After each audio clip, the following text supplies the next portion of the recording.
Can you just tell us a little bit about what your project is all about and the ministry that you've been doing here over the last few years? Sure. So I've been here, it'll be 29 years next month, which is an anomaly in the United Methodist Church. Sure. I came here as a part-time DS hire. Our church was almost closed on 3 occasions, almost sold on 2 other occasions. And when I greeted it, if it weren't for Miss Campbell across the street at Bridges Academy School renting our fellowship hall in one of our classrooms at $1,200 a month, we would have not been able to stay open. Yet there was a remnant of people here who they wanted to see their church thrive. And I'll never forget our longest term member, Norma Vinson, who's still here, still active, very strong, saying to me in that first SPRC meeting, I want to see my church revived. I want to see my church revived. And so we've collectively been on that journey, which has led us to this point, which we just built the Beacon Center, which is a 99-unit affordable rental housing facility that addresses the need of affordable housing in the city, as well as people moving from homelessness to permanent residency. It's just a miracle. 3 bedrooms. And I should say that the Beacon Housing, is that what it's called? All of this is called the Beacon Center. So the Beacon Center, we're sitting in the church sanctuary, right. And the Beacon Center is apartments that literally are in a horseshoe around the sanctuary here. Yes. 99 units, 91 of them are fully affordable at 60% of what we say AMI, which is average median income in the city. 8 of the units are permanent supportive housing units, so they are for people who are moving from homelessness to permanent residency. The highest rent in the building is $1,500 a month, which in DC is a miracle. Sure. Because the average 2-bedroom in DC is $3,200 a month. And so you go $1,500 all the way down to $1,000 a month. And 3-bedroom, 2-bedroom, 1-bedroom, and studios, luxury apartments. Someone said, why are you building luxury apartments for people who are considered low income? I said, because we don't classify people here. We want the best for everybody.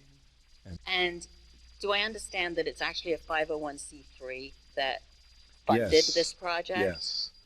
So can you tell me a little bit about how that works? So as a part of our revitalization effort, all the way back in 1996, going into 1997, we established what we call the Emory Beacon of Light Incorporated. That is our faith-based, not-for-profit 501c3. Gotcha.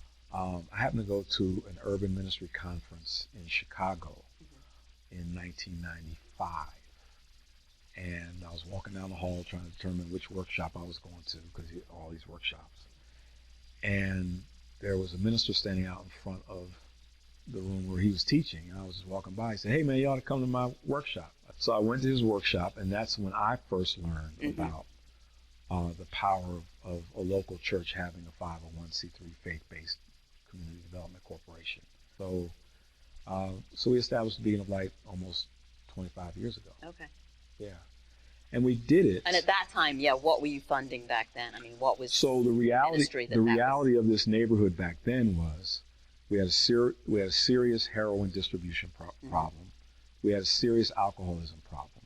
You had the homeless issue, the housing issue. And we saw that if we were going to be, you had hunger issues. If we were going to be effective, we needed to position ourselves such to where we could have the greatest impact holistically, particularly financially, on the neighborhood.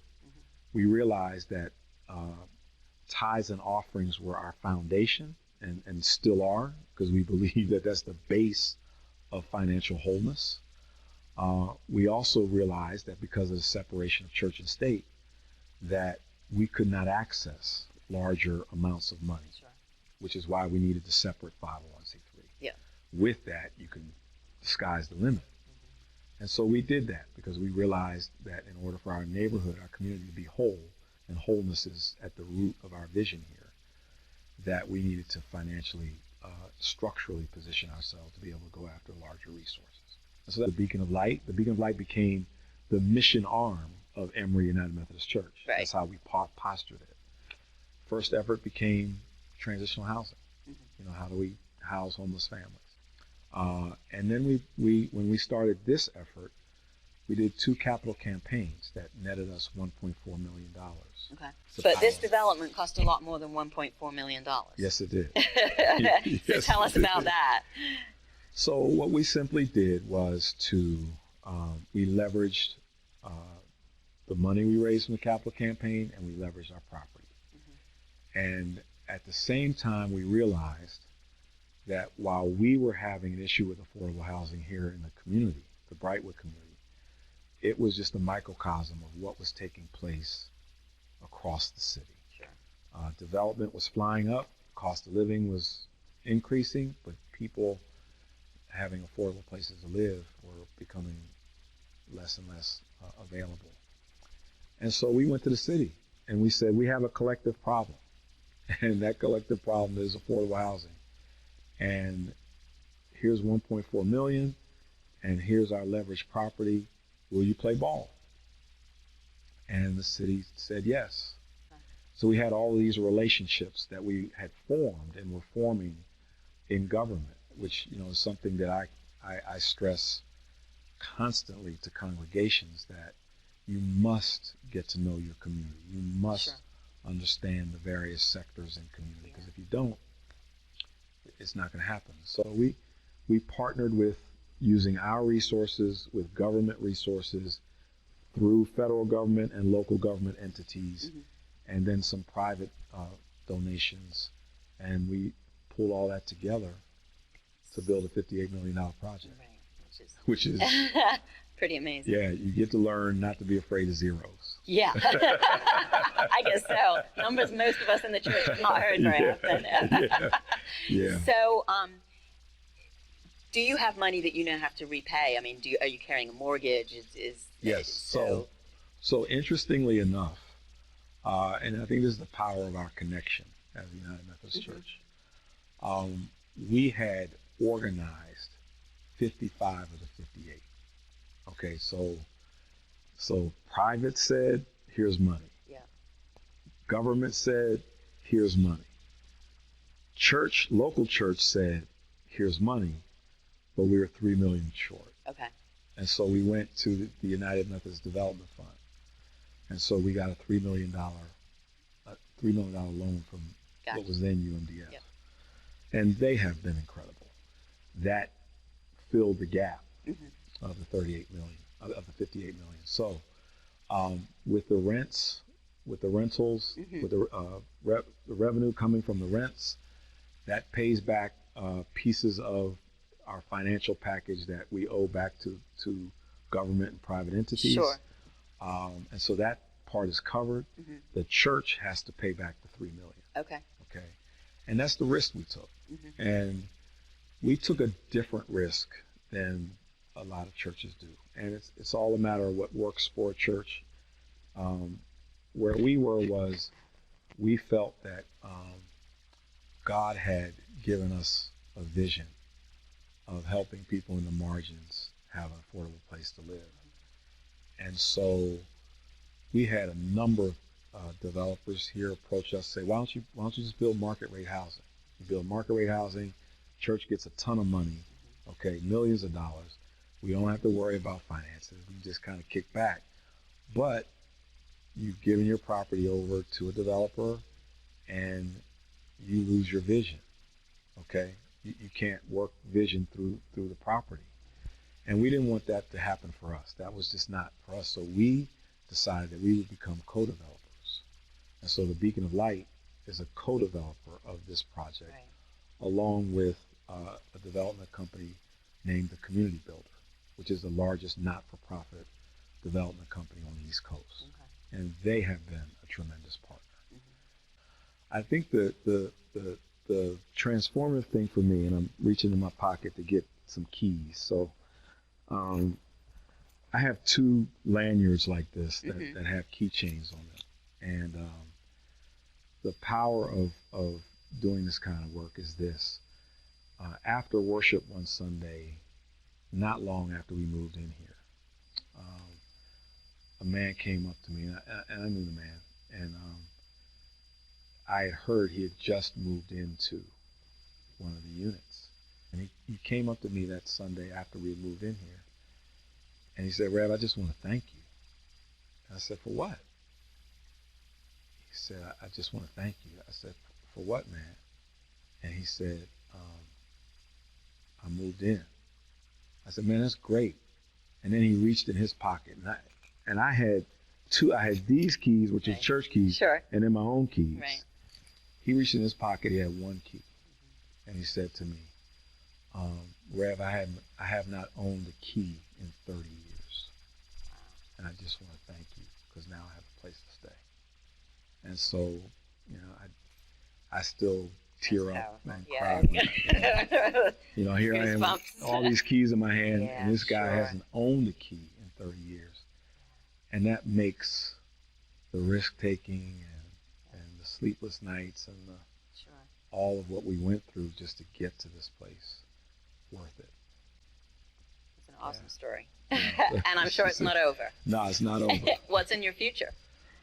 Well, we want to, we believe that God has done this with us once. God can keep doing it with us. And so we want to replicate the model in other parts of the city. Very cool. And so our hope is to do another development project in a part of the city where there's a need for affordable housing, because the need has not gone away. And that fits into a whole vision we have around leading people to whole lives. And whole for us is an acronym for well physically, W, well physically, heal emotionally, obedient spiritually, love unconditionally, and power financially. We believe that salvation is holistic. If you look up the word salvation in its original Greek language, you find the word sozo, which means to be made complete, to be healed, to be made whole. And so we feel that if a church is going to minister to the whole woman or to the whole man, then a church needs to be able to minister to a woman or man physically, emotionally, spiritually, physically, emotionally, mentally, spiritually, relationally, and financially. And so it's one of the powerful things about what you all do. You're helping churches to be able to maximize their financial assets and abilities. And so we believe the same thing. And so when people see that churches are interested in their whole being, then they're going to engage with churches. What advice do you have? What are some of the pitfalls or some of the encouragements you would give to people? So my first piece of advice would be to chase vision. Vision got us through this. And I stress in teaching that vision does not just come from the pastor. The pastor is the vision caster. But vision happens when 3 things come together: the leader's purpose, the congregation's passion, the community's cry. Where those intersect in what I call the sweet spot, boom, God speaks vision. That vision will carry you through. That vision will lead you to resources. Money follows ministry, not the other way around. And so that's the first piece I would say is discern God's vision for your congregation and community, and keep that always before you. The second thing would be don't be afraid of the size of your church. Before COVID, we were averaging around 400 people a Sunday.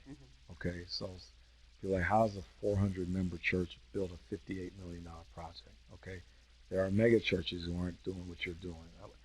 It's not about the size, it's about the vision. And so that would be my second recommendation is don't be afraid of the size, chase the vision. Don't be afraid of zeros. Okay. And then be prepared to go into it for the long haul, which requires a spiritual depth that will be required to chase after this, because there, this project almost died on 7 occasions and was resurrected. I have come to understand resurrection in a whole different way. Yeah, sure. Because I've seen us be on the brink of just everything collapsing, and God showing up, and so don't be afraid of failures. Don't be afraid of hardships. Don't be afraid of sleepless nights. When you're chasing after God's vision.